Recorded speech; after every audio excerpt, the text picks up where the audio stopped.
Hi guys, welcome back. I'm Sam Landers, giving you honest relationship opinions in the hopes that you can achieve your relationship goals. Here are 5 signs that you are in love. Number 1, you've met in person and you're actually dating the person. I personally don't believe that you can be in love with someone unless you're in person dating them. You're not just an infatuation, you're actually in a relationship, and it's not just completely online. If it is online, you have met and you just don't live in the same area. But in fact, if you have not met, I don't think you can be in love with someone. Number 2, you genuinely cannot stop thinking and talking about the person, like all the time. And this may seem super obvious and like, duh, of course, I'm, thinking about a person if I'm in love with them. But when you're really in love with someone, and this can be infatuation too. So just this one sign doesn't necessarily mean that you're in love.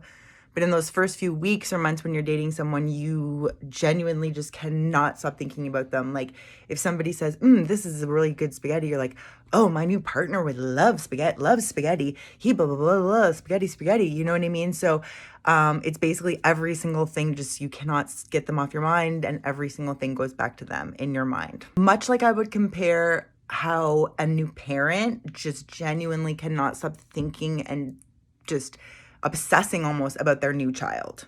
Number 3, you're comfortable, confident in the relationship, and you don't need to be with each other every single second.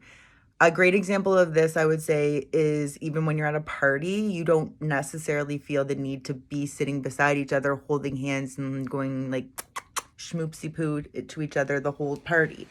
Maybe again, if it's like the first few weeks that you've been dating, okay, I get it. You want to be making out at all times. But if you're confident and you've been dating for a while, I think that part of being truly in love with someone is having an inner relaxation and an inner confidence, knowing that you don't necessarily need to be with them or watching them every single second, that they can sort of, wander off their own thing, but inevitably that you are going to be together. Like just like when you have a really good friend, you don't necessarily need to be with them every single second at a party because you're going to be getting a taxi home together or whatever. So that inner confidence, that inner relaxation, just like you have with a good friend, is how I would equate similarly to when you're genuinely in love.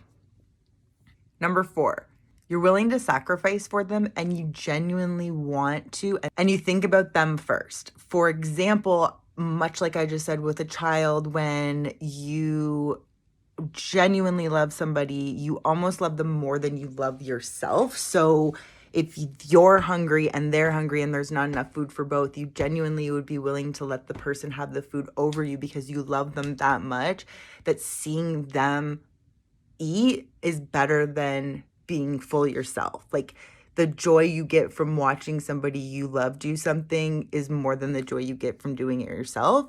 So to me, that's like kind of a barometer of authentic, true love. Number 5, you never get sick of them. Now, this I could take to the extreme. Of course, sometimes my husband kind of annoys me and we need a break from each other. In general, after 13 years, I still look forward to doing things with him. If we're going to go for a bike ride or go on a trip or something, or not even just sitting downstairs watching TV every night with him, I like our time together. We've been together for 13 years and I genuinely still like him as a person. I genuinely still enjoy spending time with him. And the other boyfriends that I've had in the past, it's like after 2 years, I was like, oh my God, I can't do this anymore. Just want to spend your time with them. Like, we don't need to overcomplicate what love really is. When a person treats you like crap and you feel like shit, that's not love. Like, it's not that enigma riddle that you might be thinking. It's just how you feel. If you're feeling like crap when you are with that person because they're not returning your phone call or doing what they said they were going to do, then that's not authentic. I'm Sam Landers, giving you authentic relationship opinions in the hopes that you can achieve your relationship goals and dreams like I have.